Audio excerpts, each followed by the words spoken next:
नमस्ते सबैजनालाई। आशा छ यहाँहरू सम्पूर्ण आरामै हुनुहुन्छ भनेर। सर्वप्रथम 2082 वैशाख 5 गते कालो दिन हाम्रो आदरणीय दाजु साथी थम्बहादुर फलङ्जा छन्त्यालको असामयिक निधनले हामी सम्पूर्ण परिवारजन, साथीभाइ, इष्टमित्र निकै स्तब्ध दुखी भएका छौँ। आहामा राख्दा पनि नबिचाउने सरल, इमान्दार, मिलनसार, ट्यालेन्ट थम्बहादुर दाजुलाई हार्दिक श्रद्धाञ्जली अर्पण गर्दै उहाँको परिवार, इष्टमित्रमा यस दुःखद घडीमा धैर्य धारण गर्ने ईश्वरले शक्ति प्रदान गरून्। दसैँ तिहारमा गाउँमा रहन्जेल बनाएको केही भिडियो थियो जसमा थम्बहादुर दाजुको पनि केही उपस्थित रहेछ। त्यसैले यो भिडियो उहाँको सम्झनाको निम्ति पनि युट्युबमा राख्न मन लाग्यो। के पाल्नु भयो घरमा?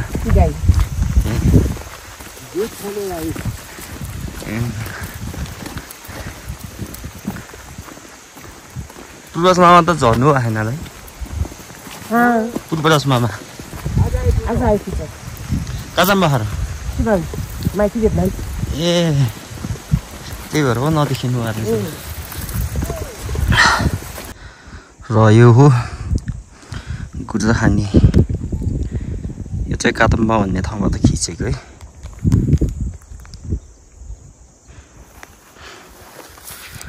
चाहिँ म एक्लै नाइलीबाङमा जानु लाग्यो। त्यो चाहिँ स्याउबारी हो, हाम्रो गाउँको मान्छेहरूको सबैको छ। समय बिताउन राम्रो ठाउँ छ त्यहाँ।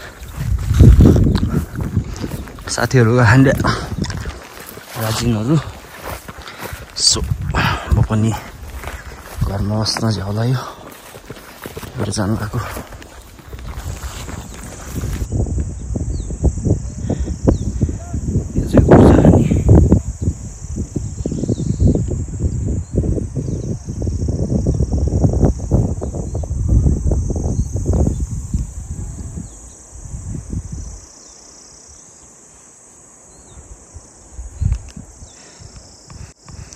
र चाहिँ हाम्रो गाउँको शक्तिपीठ बडा देउता मान्छ। यहाँ चाहिँ बर्खामा ठुलो ताल हुन्छ कि अहिले चाहिँ अलिअलि देखिन्छ, लगभग सुकिसकेको रहेछ।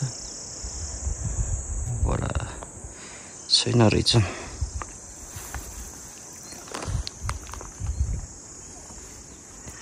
र म चाहिँ अहिले नाइलीबाङ जाँदै हो। नाइलीबाङको यो चौरमा नि आइसकेँ।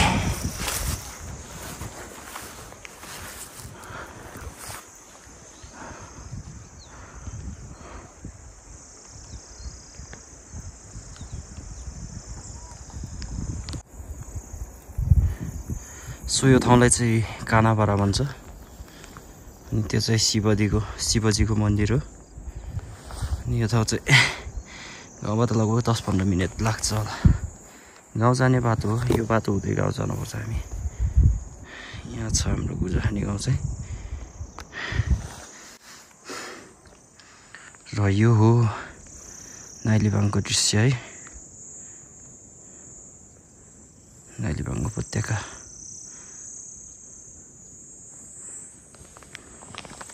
यो सब स्याउबारी हो है। यहाँ चाहिँ गुर्जा गाउँको प्रत्येक मान्छेहरूको चाहिँ स्याउ खेत छ क्या। लगभग दलितहरूको चाहिँ मलाई थाहा भएन, छन्त्यालहरूको चाहिँ लगभग हाम्रो छ, लगभग सबैको छ जस्तो लाग्छ। ठुलो छ यहाँ स्याउबारी। पर गएर भित्रमा है।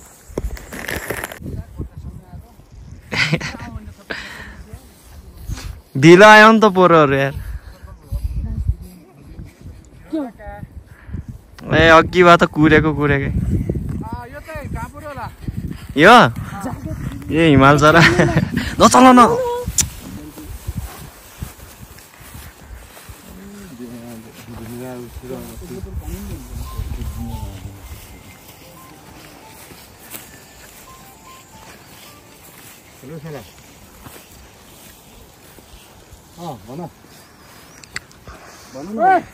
तुझको चोपा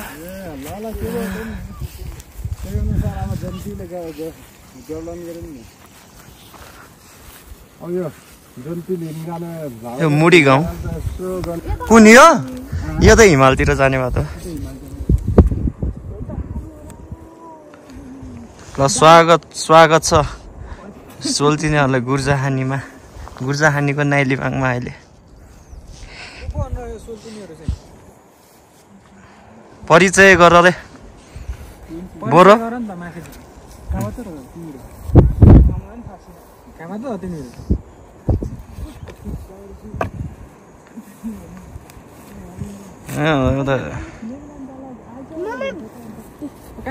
तक्सेरातिरको होइन र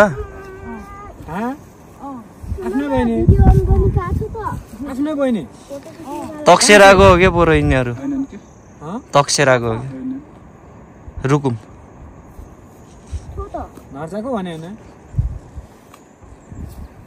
अनि यो चाहिँ बर्खे खेतीहरू यो ठाउँलाई चाहिँ के अरे लाछाङ भन्छ अनि यो ठाउँलाई चाहिँ देउराली भन्छ चाहिँ यहाँको देउराली हामी तलतिर बजारतिरबाट आउने देउराली चाहिँ त्यो है त्यो डाँडा डाँडा क्रस गरेर यहाँ खोला झऱ्यो त्यही भएर गाह्रो छ कि डाँडा नभएको भए त हल्का सजिलो खोला क्रस गर्नुपर्छ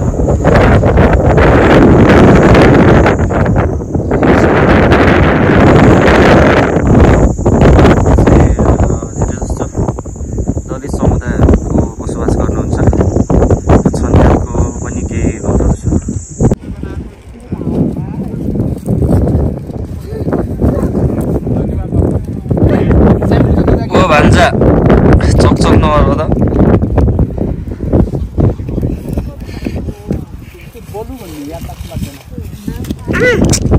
खाऊ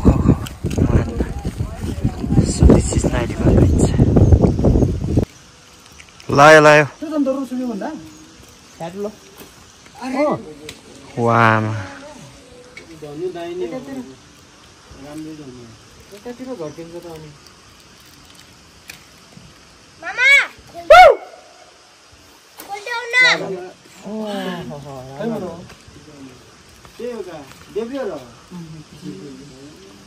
कस्तो देब्रे भन्छ नि यो देब्रे हान्नेले देब्रे भन्छ यो दाहिने हातले तान्नेले दाहिने भन्छ हैन थाहा नपर्यो सिकाइदियो अहिले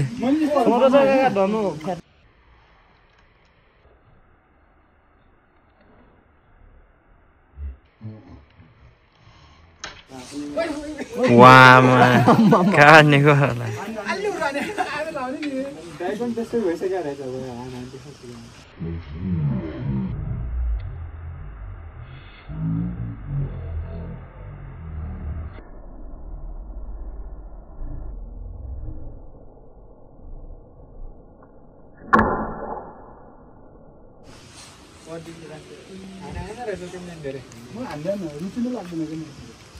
लायो हुने के दिनभरि गरेर हानेर नि त 150 200 गयो भने त कति कतिको अवस्था हुन्छ नि भन्छ त्यो फर्काउनै सक्नु मैले सिधा जाँदैछ नजिक आउँदैछ आमा